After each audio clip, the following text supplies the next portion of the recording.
Michael Hauskeller is a professor at the University of Exeter and recently published his book, Sex and the Post-Human Condition. In his presentation, Kissingers and Surrogates, he's going to talk about the technological devices meant for creating long-distance intimacy.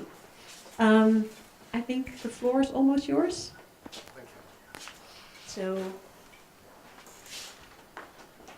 yes. Right. To give you some context, I'm a philosopher and I've been working mainly on human enhancement and transhumanism for the last 5 years or so. And what I was interested in mainly is the idea of creating better humans through technology. And if you look at the scenarios that transhumanists have of our glorious post-human future, surprisingly, sex plays a very large role. I say surprisingly because, on the other hand, transhumanists are very logocentric. That is, they have ideas of us being able to upload our minds, and that is our identity, our personality, onto computers, and then live a digital existence. So a free-floating existence where we're no longer chained to this material bodily substrate. Ray Kurzweil talks about the spiritualization of the whole universe. So that's on the one hand. On the other hand, there's always sex in that post-human future. And for me, sexual pleasure is a very bodily pleasure. So how does that go together, this hostility towards the body and this endorsement of sexual pleasures in the future? So that was what I was interested in that book that Maria mentioned, Sex and the Post-Human Condition. And I was concentrating on the idea of the artificial lover as a better lover. So the idea that a machine, a robot, a sex robot, could actually be a better lover than a real human lover. And to see what assumptions are being made here, what kind of attitude does it express towards other people, towards ourselves, and so on. Now this Kissingers and Surrogates is, this presentation is based on the last chapter of my book, and I was looking at the possibility of having a love or sex relation over a distance. Now you can see here on that slide above how Kissingers are supposed to work. You've got a device which is connected to your computer. You can hold it in your hand and then kiss it, and someone at the other end of the world or wherever can do the same with their device, and the kiss is somehow translated from your device to the device of the other, and it is as if, supposedly, you kiss that other person. All right? And surrogates mini surrogates is a little figure that when you make a movement, that figure also makes the same movement. You have one, and your partner in a distance has a similar device of you, and you have the figure that looks like them. And so you can communicate over a distance. And I was interested in that concept. You communicate, well, what actually love over a distance. So how does that work? Those two, the Kissingers and the surrogates, mini surrogates, were designed by Houman Somani, who is an artificial intelligence researcher and professor at the Taipei University in Taiwan. And he is very keen on developing the research field of lovotics. It is love and robotics. It is the relationship between robots and humans in terms of the possibility of sexual and love relationships. And he talks about developing a new generation of robots with the ability to love and be loved by humans. And that is a very interesting concept, the idea that we could be loved by robots. When you look at what is actually possible and what is likely to be possible in the future, that is not going to happen anytime soon, if at all, that robots are going to love us. There's a book by David Levy published a few years ago in 2008, I think, called Love and Sex with Robots, in which he argues that all that is necessary is that robots appear to love us. That is, they need to behave in such a way that we wouldn't be able to detect the difference between a machine that really loves us and a machine that only appears to love us. So it's a very behaviorist approach to it. And I suspect that most who talk about the ability of robots to love us back are actually talking about a certain kind of behavior. And that is interesting that the subjective dimension of love on the side of the other appears to be completely irrelevant. The behavior is all that counts. So when he talks about ability of robots to love, that is probably what he's talking about. Now the other part of the equation, be loved by humans, it is we do the loving, we love robots. That is easier to imagine. We can perhaps love a machine. But still there's something strange about the whole idea that we can love a machine. Normally you love a person, right? You don't really love a car or you love your computer. Or perhaps you do, but do you love your computer or your car in the same way that you love a human being? Presumably not, because loving a human being is always something that works both ways. That is, you love someone who loves you back, or at least can appreciate your love, or at least has some experience of you loving them, which is not possible with a mere thing, with a machine. Anyway, the Kissingers, I already told you how they work. What I'm interested in is not really the technology in itself, but rather the way people talk about it, the way those technologies are being marketed, the concepts that are being used in order to describe what they do. So Samani says those Kissingers are novel devices for kiss communication, providing a realistic kissing experience and a convincing sense of telepresence. A novel device for kiss communication. In what way is that a communication? Normally a communication is what? An exchange of information. So what kind of information is being exchanged here? Presumably some kind of confirmation of mutual love. So by kissing the other, I inform the other that I love them, or something like that. Communication is based on the Latin word communicare. Communicare means sharing. So we are sharing something, we're sharing the kiss, we're sharing the moment through this technology. But the question is, are we really sharing something here? Do we really communicate here? Or do I communicate with a technical device, and another technical device is communicating with my partner? And perhaps those two technical devices are communicating with each other. So the question for me is, if I kiss the other through that device, right, do I really kiss the other? Providing a realistic kissing experience. Well, if you look at those things, I mean, I'm pretty sure you need to close your eyes, right, in order to have a realistic kissing experience, right? They look like pigs with a mustache. I mean, you're supposed to kiss that mustache and then imagine that those lips are actually the lips of your partner, and they do the same, and then you're kissing each other, right?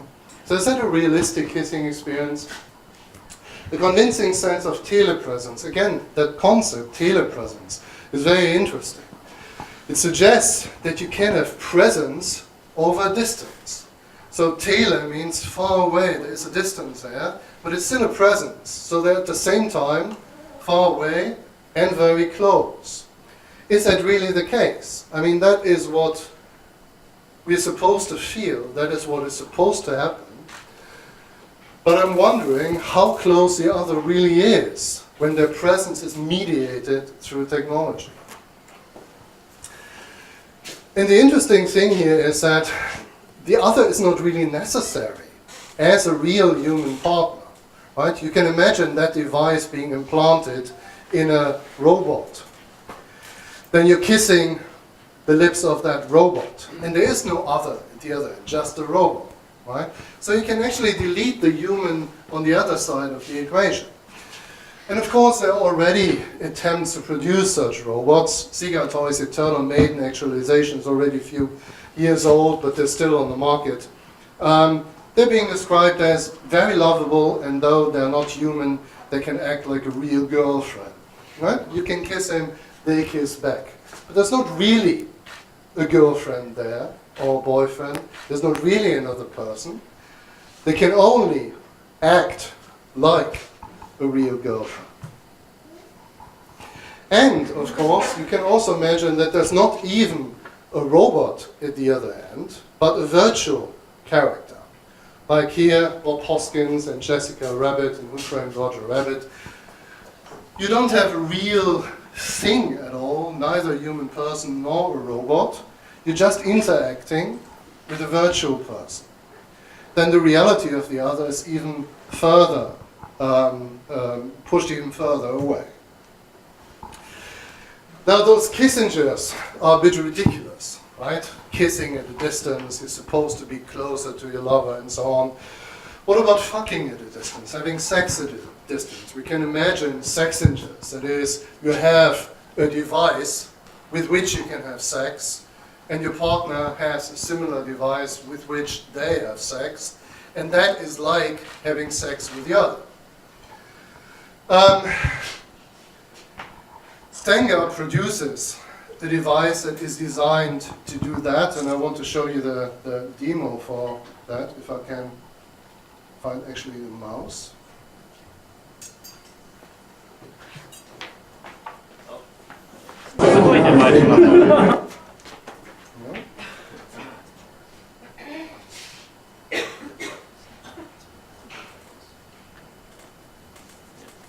Okay. The virtual character giving a hand job. The machine, the Falcon device, uses a masturbation tube, and actually the guy should insert his penis in the tube, and then it would work as if he was given a hand job by the virtual character. Right? So that's exactly what I described earlier. It seems as if you're having sex with that virtual character. How do we get back here?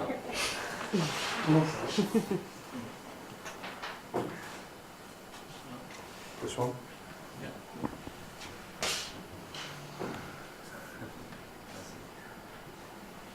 Okay. And the startup company Friction actually promises even more than that by combining all sorts of already existing devices. Is that correct? No. Please help me.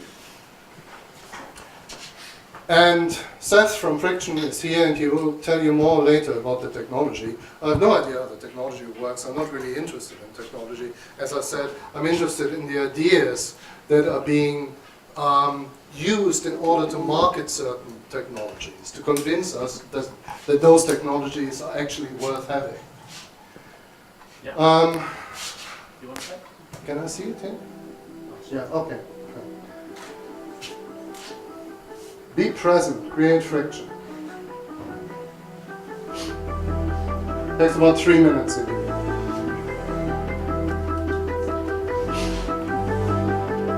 Touch and be touched, love and be loved. At any distance, so telepresence again.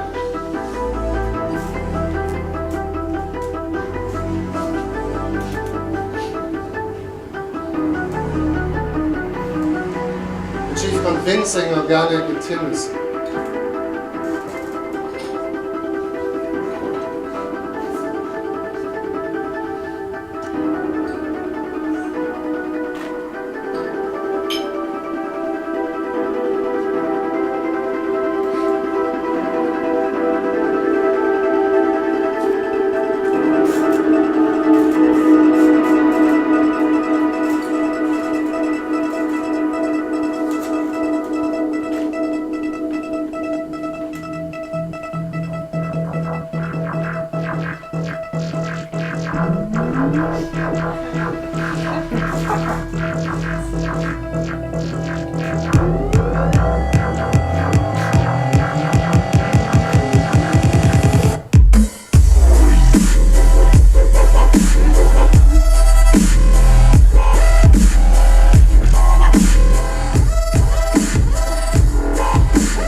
this follows exactly the rhetoric that transhumanists usually use in order to convince us that we should use technology in order to catapult ourselves into the glorious post-human future. And there are two key concepts or two key values here. The first is autonomy and the other is pleasure. And if you put both together and radicalize them, then you come to the sexual revolution that friction promises.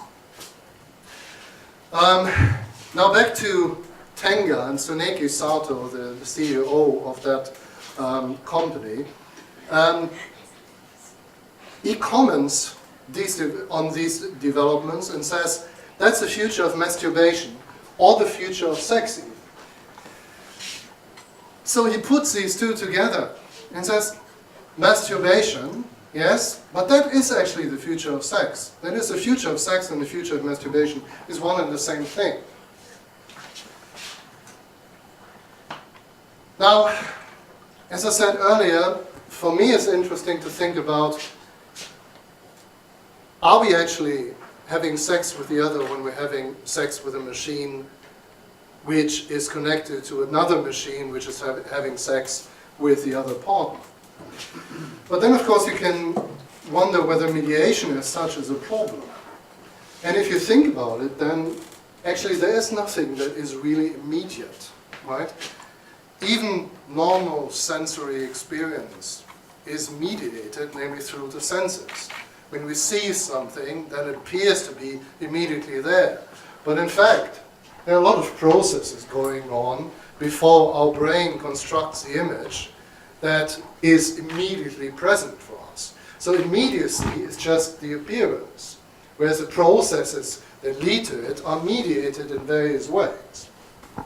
Is there really a difference between the normal sense perception and the kind of sense perception that we get through a technological device? If we think of a telephone, for instance, if we phone someone, if we talk to someone on the phone, the experience that we have is that we actually talk to someone, right? We're directly talking to the other person. But what is actually happening is that our voice is translated into information, bits of information. Those are transported to a different place and then again translated into sound. So we're not really talking to the other person. We're talking to a machine, which then translates what we're saying to the other person. So again, there's a mediation here, but we don't feel that mediation. We're not aware of that mediation. So why should that be different if we had, say, a machine or a robot who looks exactly like our partner and can do exactly the same thing, and we're having sex with them, while they're somewhere else having sex with a robot that looks exactly like we do?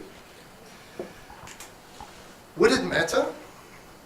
Would we then have sex with the other person? And if we didn't, would it matter? For me, this question is interesting because you can always delete the other person from the equation. If you have that robot who looks exactly like the other person and can do all the things that the other person can do or actually does do at the other end of the world, then we don't really need them anymore. We just can use the robot. So the other person really loses its relevance or actually any meaningful existence. Now Samani has also designed those mini surrogates which look just as ridiculous as a kissing does. But of course you can imagine them being bigger and more realistic and so on. Again, we have the concept of co-presence. A sense of co-presence provides a holistic embodied interaction with interface, a feeling of non-mediation. And that may all be possible if those figures were more realistic. But the question is, how much co-presence do we actually want? It seems to me that, it is marketed, these devices are marketed as overcoming a problem. We saw that in the film, Baby You're Frozen. That there's a problem. Two people want to get close together, but one is in Berlin, the other is in, what was it, San Francisco. So how do they do that? But it seems to me that those devices function by creating the illusion of co-presence, the illusion of closeness, and that is exactly what they're supposed to do. That is not create a real presence, but keeping the other at a distance and at the same time creating the illusion of closeness. So that is actually not a defect of the technology, that it only creates the appearance of real communication, but it's actually what the technology is supposed to do. We want communication at a distance. We try to protect ourselves against the intrusion of the real as well as against the stranger when we celebrate such technologies not as something that we may use if there's a need for it, if we can't get together, but as a future of sex. The fictionalization of the other is something that is important here. Masturbation is not an emergency measure, but it is actually the preferred option because I'm completely in control. If I have a partner, if I interact with a partner, I'm never completely in control because a partner is always a stranger in a sense that they have their own will. And they can do things that surprise us and that we do not want. And that is also why the artificial lover is superior and preferred to the real human. Sherry Turkle, the American sociologist, described this as a robotic moment. She says we're living in this robotic moment. And she talks about a way of feeling connected in which they have permission, we have permission, to think only of themselves, only of ourselves. So that is what such a technology actually gives us. It gives us permission to think only of ourselves, while at the same time keeping up the pretense that we're interacting, communicating, sharing with someone else. It's a fictionalized version of communication. Thank you very much for your attention.